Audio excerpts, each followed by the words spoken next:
ధ్యానం అంటే ఏమిటి? ధ్యానం ఎందుకు చేయాలంటే మీరు చెప్పే సమాధానం ఏంటి? అంటే ప్రబోధ్ గారు కూడా చెప్తూ ఉంటారు, తెలివైన వాళ్ళందరూ చేసేది ధ్యానం అని. ఆ ధ్యానం కూడా ఒకేసారి రాదు. వాళ్ళ గత జన్మ పరంపరలో వాళ్ళు చేసిన సాధన బట్టి ఏ లెవెల్కి రీచ్ అవుతారో ఆ లెవెల్కి వచ్చేదన్నమాట. అంటే ధ్యానం అంటే అన్నిటికీ పరిష్కారం ధ్యానం అనే చెప్తాను నేను. అంటే మనకి మన లైఫ్లో హ్యాపీగా ఉండడానికి, బ్లిస్ఫుల్ స్టేట్లో ఉండడానికి, జాయ్ఫుల్ స్టేట్లో ఉండడానికి ఎన్నో మార్గాలు ఉన్నాయి.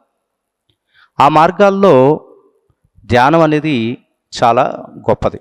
అంటే ఇది ఈవెన్ భగవద్గీతలో కూడా ఇచ్చారు. ఉత్తర గీతలో పూజ కోటి సమస్తోత్రం, అంటే పూజ కంటే స్తోత్రం అనేది మనకి కొన్ని కోట్ల రెట్లు గొప్పదన్నమాట. అలాగే స్తోత్రంతో కంపేర్ చేస్తే స్తోత్ర కోటి సమజపహ, అంటే స్తోత్రం కంటే మంత్రజపం, అంటే ఒక సిద్ధి పొందిన గురువు ద్వారా మంత్రోపదేశం పొంది, అంటే ఈ యూట్యూబ్లోనో ఫేస్బుక్లోనో వాట్సాప్లోనో చూసే మంత్రాలు కాకుండా సిద్ధి పొందిన ఒక గురువు ద్వారా మన మంత్రం తీసుకొని జపం చేయడం అనేది, మనం 1,000,000 సార్లు స్తోత్రం చేస్తే వచ్చే ఫలితం కేవలం ఒక మంత్ర జపం, అంటే ఒక మాల 108 సార్లు ఒక మంత్రాన్ని జపిస్తే వస్తుంది. అలాగే మంత్రకోటి మనకి సమధ్యాన అని ఇచ్చారనమాట. అంటే ఈ మంత్రాన్ని 1,000,000 సార్లు జపిస్తే ఎంత ఫలితం వస్తుందో, అది కేవలం ధ్యానం ఒక 5 నిమిషాలు కూర్చొని మనకి ధ్యానం చేస్తే అంత ఫలితం వస్తుంది. అంటే it is a superior in a spiritual activity. So ధ్యానం అనేది ఇది మనం జనరల్గా పూజలు ఎందుకు చేస్తాం, స్తోత్రం ఎందుకు చేస్తాం, అంటే మంత్రం జపం ఎందుకు చేస్తాం అంటే, మనకున్న ఈ ఫిజికల్ లైఫ్లో మనకి ఏం కావాలో మనం అది సంపాదించుకోవడానికి, మన డ్రీమ్స్ అన్నీ ఫుల్ఫిల్ చేసుకోవడానికి, మనకున్న ప్రాబ్లమ్స్ అన్నీ సాల్వ్ చేసుకోవడానికి. దీనిలో మనకి యాక్చువల్గా పూజ అనేది మనం నడుచుకొని వెళ్ళడమో లేదు సైకిల్లో వెళ్ళడమో లాంటిది అనుకున్నాం. అట్లే మనకి నెక్స్ట్ స్తోత్రం అనేది ఒక బైక్ లాంటిది, జపం అనేది ఒక కార్ జర్నీ లాంటిది, అండ్ మీకు ధ్యానం అనేది ఒక ఫ్లైట్ మోడ్ లాంటిది, ఫ్లైట్ జర్నీ లాంటిది. మన దగ్గర అన్నీ ఉన్నాయి, మనకు ఆ కెపాసిటీ ఉంది. మనం దేనిలో జర్నీ చేయాలని అనుకుంటాం? ఎవరైనా కూడా మనకి ఫ్లైట్లోనే జర్నీ చేయాలని అనుకుంటారు. ఇది వేద ప్రమాణం. ఇప్పుడు ఉత్తర గీతలో ఉంది ఇది, సాక్షాత్తు కృష్ణ పరమాత్ముడు చెప్పిన ఇది అనమాట. అంటే ఒక మనిషి సంతోషంగా ఉండాలి, అతని సమస్యలన్నీ సాల్వ్ చేసుకోవాలి, అతనికి కావాల్సినవన్నీ పొందాలి అనుకుంటే దానికి ఉన్న ఏకైక మార్గం ఈ భూమి మీద ధ్యానం మాత్రమే. అందువల్ల ఆ ధ్యానాన్ని ఎంచుకోవడం జరిగింది. ధ్యానం అంటే ఆలోచన లేని స్థితి. మీరు ఇంతకుముందు కూడా అడిగారు, మేడంని అడిగినప్పుడు వాటిలో మనం ధ్యానం కర్మను కూడా పోగొడుతుందా అంటే దానికి సైంటిఫిక్ వే కూడా ఉందన్నమాట. కర్మని పోగొట్టే అవకాశం 100% ఉంది. ధ్యానం అంటే ఆలోచన రహిత స్థితిలో, ఎందుకంటే మనిషి రకరకాల ఆలోచనలు ఆలోచిస్తూ ఉంటాడు. ఈ ఆలోచన వల్ల ఏమవుతుందంటే అవి మనకి కోరిక కింద మారుతుంది, కోరిక కాస్త సంకల్పం కింద మారుతుంది, సంకల్పం కాస్త తృష్ణ కింద మారుతుంది, ఆ తృష్ణ కాస్త ప్రక్రియ కింద మారుతుంది, అంటే క్రియ కింద మారుతుంది. ఆ క్రియ చేసినప్పుడు మనకి ఆ కర్మ అనేది అంటుకుంటుంది.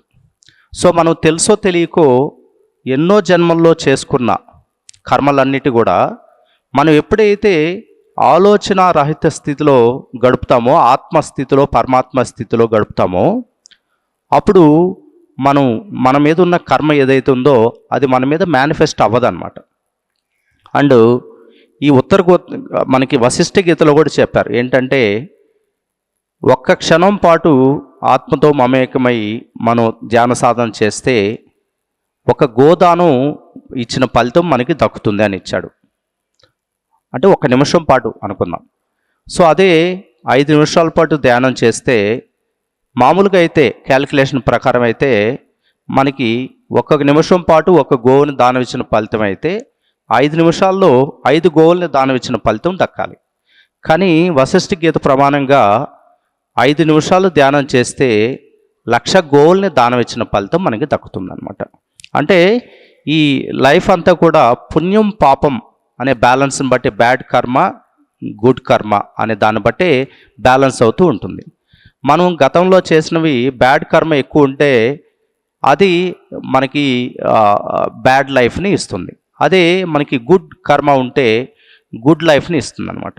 సో మనం ఎప్పుడైతే ఈ ధ్యానం వల్ల, ఎందుకంటే అన్నిటికంటే అత్యుత్తమైనది గొప్పది ధ్యానమే కాబట్టి, ఈ ధ్యానం చేసినప్పుడు దానిలో వచ్చే పుణ్య ఫలితం కూడా అలాగే వస్తుంది. కేవలం 5 నిమిషాలు ధ్యానం చేసినప్పుడు 1,00,000 గోవుల్ని దానం ఇచ్చిన ఫలితం దక్కినప్పుడు, 1 గంట ధ్యానం చేస్తే 12,00,000 గోవుల్ని దానం ఇచ్చిన ఫలితం దక్కుతుంది.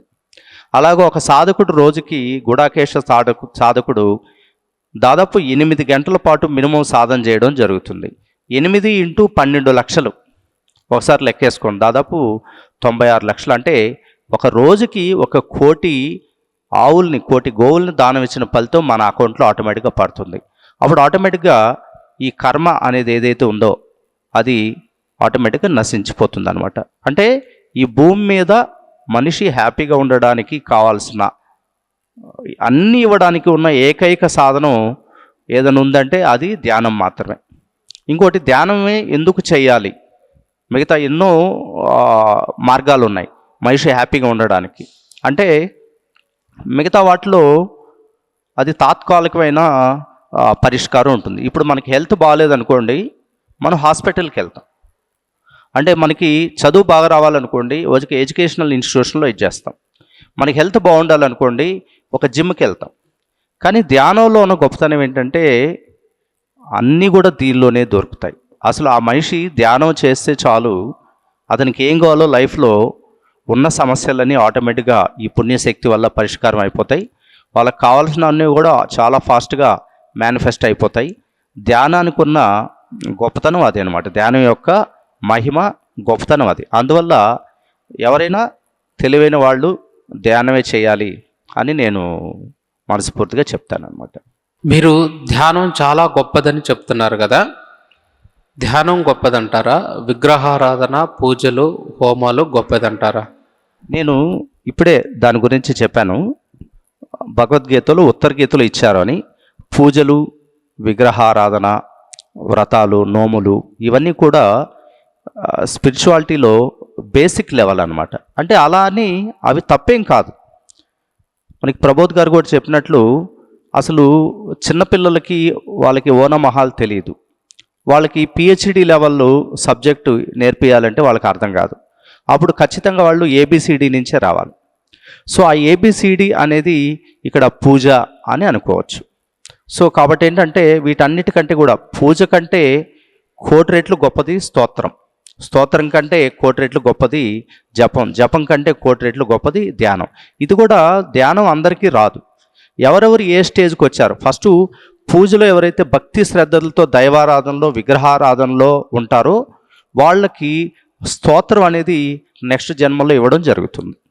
ఆ స్తోత్ర లెవెల్కి ఎవరైతే ఉన్నారో వాళ్ళకి వచ్చే ఇన్కార్నేషన్స్లో, వచ్చే జన్మల్లో వాళ్ళకి మంచి గురువు దొరికి వాళ్ళకి మంత్ర జపంతో వాళ్ళ సాధన చేయడం జరుగుతుంది. అండ్ గత జన్మల్లో, ఎన్నో జన్మల్లో ఆ మంత్ర సాధన కూడా ఎవరైతే పూర్తి చేస్తుంటారో వాళ్ళకి మాత్రమే మనకి ఈ ధ్యానం అనేది రావడం జరుగుతుంది. అంటే ఇవన్నీ మనకి గత జన్మలు గుర్తుండవు కాబట్టి మనం వాటన్నిటినీ మనము పెద్దగా పట్టించుకోం. నేను ఒక టీచర్గా ఉన్నాను, లేదు నేను ఒక ప్రైవేట్ ఎంప్లాయీగా ఉన్నాను, బిజినెస్ మ్యాన్గా ఉన్నాను, నేను ఇప్పుడే మెడిటేషన్కి వచ్చాను ఫస్ట్ టైం, నాకు ఎటువంటి స్పిరిచువల్ ఎక్స్పీరియన్స్ లేదు అని మనం చెప్తాం. కానీ గత జన్మల గురించి మనకి గుర్తుండదు కాబట్టి వాటిని క్యారీ ఫార్వర్డ్ చేస్తే ఆ సాధనలన్నీ చేసిన తర్వాత ఇక్కడికి రావడం జరుగుతుంది అనమాట. ఆ విధంగా చూస్తే భగవద్గీత, ఉత్తరగీత ప్రమాణంగా చూస్తే పూజలు, వ్రతాలు, నోములు వీటితో కంపేర్ చేస్తే ధ్యానం అనేది చాలా గొప్ప.